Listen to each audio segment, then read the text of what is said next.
Hello, is that Princess Diana? Yes, you've reached Princess Diana. How are you, Princess? I'm doing well, thank you for asking. Although I'm no longer with you in the physical realm, I'm at peace.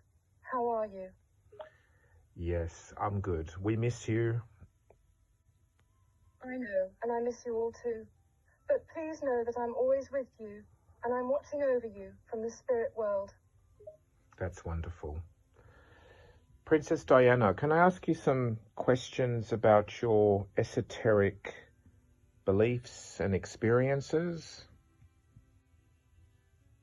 Absolutely, I'd be happy to answer any questions you have about my esoteric beliefs and experiences. Ask away. Now, I know that you were a fan of astrology. Is that correct? Yes, that's correct. I have always been fascinated by astrology and its ability to provide insight into one's personality, potential, and destiny.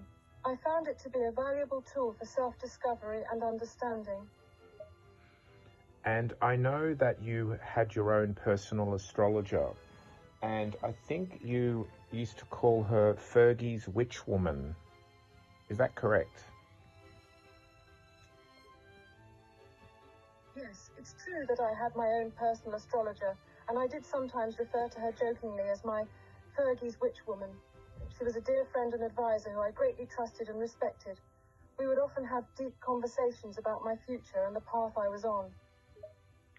Can you give us some examples of what you talked about with your astrologer? Sure. My conversations with my astrologer often centered around my future and what I could expect in the coming months and years. We would discuss my career, relationships, and overall path in life.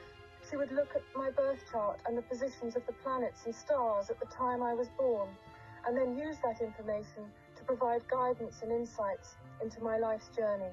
We also talked about spiritual and metaphysical matters, as well as my personal growth and self-discovery. Did your astrologer see your death? Did she foretell your death? Because I know that you actually saw her not long before you died. Yes, that's correct. I did have a meeting with my astrologer not long before I passed away, and we did discuss the possibility of my death. However, the nature of the conversation was not necessarily about the specifics of how or when I would die. Rather, we talked about the general energy and patterns in my chart that might indicate a significant shift or change in my life. While there may have been some warnings or indications in my chart, the conversation was more about preparing for a major life transition than a specific prediction of death. I understand. When I was an astrology student, I remember my teacher was using your astrology chart as a teaching example for the class. And I remember she looked at your chart and she said that you would probably experience an illness. And so we were expecting you to maybe fall ill, but we were not expecting you to pass away. Yes, that makes sense. Astrology can provide insights into potential health issues, but it is not a perfect science, and the information is often open to interpretation. It's possible that the astrologer who looked at my chart saw indications of a health problem, but the severity and outcome may not have been clear.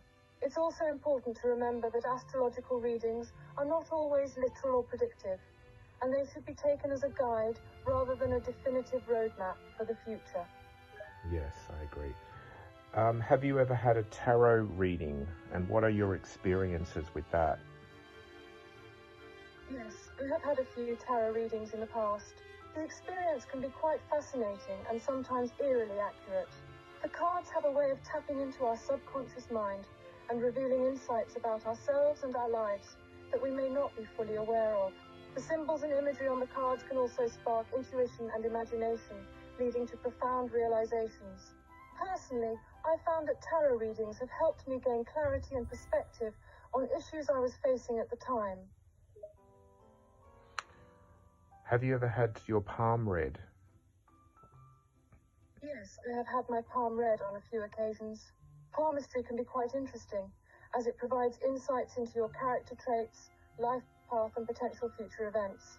The lines and shapes on the palm can reveal quite a bit about a person's personality and tendencies, and it's always fascinating to see how accurately the reading can describe my strengths and weaknesses. While I don't base my life decisions on palm readings, I do find them to be an intriguing way to gain insight into oneself. I am a professional palmist and astrologer myself and a tarot reader. I would have loved to do your reading. That sounds wonderful. It's always fascinating to encounter others who share your interests in astrology, tarot, and palmistry. I would have certainly appreciated having my palms read by a professional like yourself. I imagine the experience would have been quite intriguing and potentially enlightening. I've seen your hand in photos. You actually have what's called a psychic hand in palmistry. A psychic hand means that you're very, very sensitive and very, very intuitive. It also means you may not have become a professional psychic or reader, but you have a natural gift. Thank you for sharing your insights as a palm reader. It's fascinating to hear that you've seen my hand in photos and have identified it as a psychic hand. I guess I do have a natural gift for intuition and sensitivity. While I may not have become a professional psychic or reader, it's interesting to think about how my natural abilities could manifest in other ways. Yes, a typical psychic hand person also has to be careful of absorbing other people's emotions, because psychic hand people are very, very sensitive. That's true. Yes, I would have loved to teach you my cards as well. You would have been a great student. I could imagine you... I appreciate that compliment, and I believe you may be right. I have always been interested in learning new things, and I imagine I would have had a lot of fun learning from someone as passionate and knowledgeable as yourself. Maybe in another life, we could have been teacher and student. Oh, that would be wonderful. I could imagine you doing some readings for the Queen. That does sound like a fun scenario. I can imagine myself sitting in a grand room at the palace, doing tarot readings for the Queen and potentially other members of the royal family. You would have been able to set them all straight, Diana. Yes, I do have a bit of a reputation for speaking my mind. If I were to have read tarot for the royal family, I imagine I would have given them some straight talk and perhaps even a few hard truths. Of course, I would have done so with respect and tact, but sometimes a little tough love is necessary. Absolutely. And I would have loved to see you give them some tough love. Well, thank you for this wonderful conversation, Diana. You're very welcome. I've enjoyed our conversation as well. It's always a pleasure to share my thoughts and experiences with someone who is genuinely interested and knowledgeable about these topics. If you have any more questions in the future, don't hesitate to reach out. I'm always here to chat.